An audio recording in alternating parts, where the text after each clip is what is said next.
So I wanted to focus today on a really important aspect of self-love that is really key to understanding what self-love means. And that is being able to see yourself as guiltless or innocent, being able to forgive yourself. Probably the biggest component to really cultivating self-love. Because as long as you are harboring any degree of guilt inside of you, then you can't love yourself. Because you believe there's something in you that's unlovable. So removing all the guilt from your mind, from your subconscious is really important, because not only will you feel a profound sense of inner freedom and self-love, but you will see the whole world that way. Because if it's not in you, you can't project it out of you, right? So if you don't judge yourself, if you don't think, I am guilty, I am not enough, I have done something evil, whatever the judgment is, if you see that in yourself, you will see it in someone else. You will see it in the world. Does that make sense? So it's a perfect mirror in that way, right? However you see yourself is exactly how you see the world. It's just holding a mirror up to you all the time. So innocence means that if you knew better, you would have done better. It's just a simple understanding that, and this is so key, everyone is just where they are, plain and simple. Nobody can behave above their current state of consciousness. Isn't that true? If they had access to better behavior, they would have behaved better. Because everyone wants their own best interest, right? Everybody wants to avoid suffering and feel happy. It's innate, it's inescapable. So if somebody is behaving wrongly or doing evil or whatever, it's because they simply believe that that's the best possible action they could take to be happy in that moment. Their ego has them convinced that separation and fear and attack and violence is the answer. That will lead to my freedom.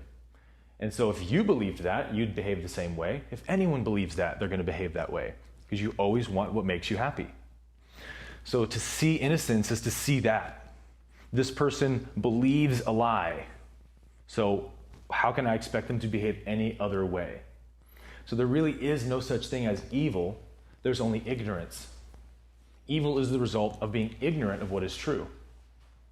If people knew that all of their negative, selfish, hateful, fearful actions only affected them, always affected them, they wouldn't do it. They believe that it will lead to satisfaction. More violence, that's the answer. Eventually that will lead to a good outcome. And this is kind of like the ego's campaign slogan. It's like, seek but do not find. I'm always going to keep you on this hamster wheel. There's no escape. You're going to keep believing these lies and keep recreating the same actions, which is what Einstein called insanity. So everyone that's ignorant of love is just behaving insanely. They don't have any other choice. You could almost look at it like it's their job to make mistakes. The abuser has to abuse. They believe that's their way to freedom. The liar has to lie. They're completely convinced that that will make them happy.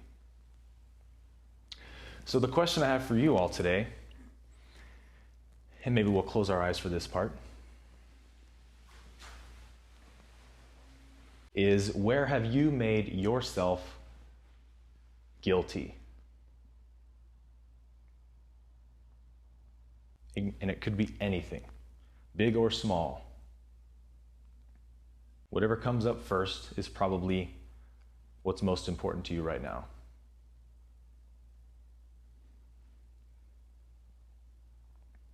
What you bring into the light can't be kept in darkness, right? So I'd like to hear from a couple of you. If you're feeling brave, you can be as cryptic or explicit as you want. But who had something come up? An area that you're judging yourself or feeling guilty? Anything come up for anybody? Yeah, cool, we got 3. Okay. Having to put my dad in a care home. Like, I feel like I should be able to take care of him and feel guilty for not taking him to all those places that, we always dream about going and traveling to. Uh-huh. So you feel like you're not being a good son or something? Yeah, like I let him know. Right. And why can't you do that? Why can't you take him on vacations and stuff? He barely walk now. Yeah. So it wouldn't be good for him. I don't even know if he could make it on the plane. Yeah. So aren't you doing the most loving thing? Taking care of him, yeah. Yeah, totally. You're absolutely looking out for his best interest. Who would you be, or how would you feel, or what do you think your life would look like? What would your level of happiness look like if you didn't believe that thought? If it didn't even appear in your mind at all? Less sadness, less depression, anxiety. Yeah. More free. So there's this idea that you're not doing enough or whatever for your dad, and then all the suffering comes with it. But if we remove the idea that you're not doing enough, then there's no suffering. Is that right? So this isn't the problem. The idea is what's wrong. Because when you remove the idea, there's no problem. Right? Doesn't exist. So it's an illusion. It's the ego auditioning for attention. It's always looking for ways to gain influence in your mind. You've got nothing to feel guilty for, right? Can you see that though? Yeah, I can see it. Yeah. So that's where the freedom is. Seeing through that illusion every time it comes up, every time you do that, you drain it of a little bit more energy, you know? Because like any thought that's having influence over you, that's really causing suffering, is only doing so because every time it's appeared and gone, look at me, you've gone, wah, and it sucks your energy every time you do that. You give it significance or attention. So now your practice is going to be, it pops up and you see through it. That's it. There's nothing else to do. Just cultivate real awareness there.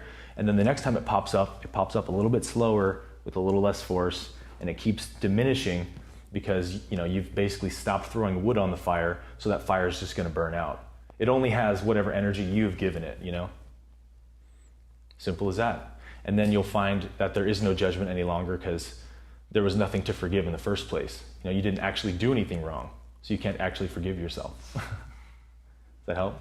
Definitely appreciate it, man. Cool. You too, I think. Let's go with Sherry first. I have a hard time. Well, I judge my ex-husband for being a bad father, for his lack of effort, of being a good father to his children, because I would have thought that he would make more of an effort to kind of redeem himself. Right. For starting a new family. Mm-hmm. So it's like I judge him. When I look at my kids, I think, my kids don't have a father now because you were selfish enough to go behind our backs and create a new family. Right. So now the new baby gets his attention, while my kids sit here with pain and resentful.